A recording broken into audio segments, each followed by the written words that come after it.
አሜን አሜን አሜን። ጌታችን መድኃኒታችን ኢየሱስ ክርስቶስ ስሙ ከፍ ይበል። ወገኖቼ የጌታዬ ኢየሱስ ክርስቶስ ልጆች የሆናችሁ በተለያየ ጥያቄ ውስጥ ያላችሁ፣ በተለያየ ጭንቀት ውስጥ ያላችሁ፣ የእግዚአብሔርን መንፈስ የተቀበላችሁ እግዚአብሔር ይሰማችኋል።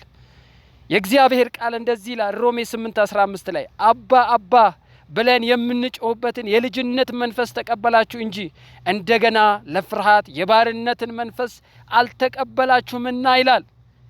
ወንድሜ እህቴ አባ አባ ብለሽ ጠይቂው። የስጋ አባትሽን እንደምትጠይቀው የስጋ አባትን እንደምትጠይቀው ሁሉ ኢየሱስ ክርስቶስ ከስጋ አባት ይበልጣል። የልብ አምላክ ነው፣ የሚጠጋጋ ወዳጅ ነውና ጠይቂው፣ እግዚአብሔር ይሰማሻልና። አንደኛ ዮሐንስ 5:14 ላይ እንደዚህ ይላል በእርሱ ዘንድ ያለን ድፍረት ይህ ነው፣ እንደ ፍቃዱ አንዳች ብንለምን ይሰማናል።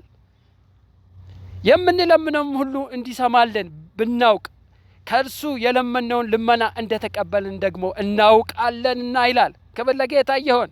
እንደ ፍቃዱ፣ እንደሱ ፍቃድ እግዚአብሔር እንደሚመቸን አድርጎ የሱ ፍቃድ መልካም ስለሆነ በእኛ ላይ እግዚአብሔር እንደ ፍቃዱ ከለመነው እግዚአብሔር ይሰማናል። ጭንቀታችን፣ ጩኸታችንን፣ ለቅሷችንን እግዚአብሔር ይሰማል። ሰምቶ ደግሞ ዝም አይልም። እግዚአብሔር ቀኑን ጠብቆ ከተፍ ይላል።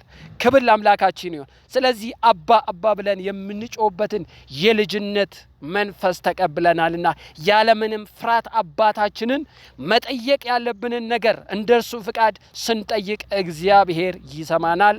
አሜን።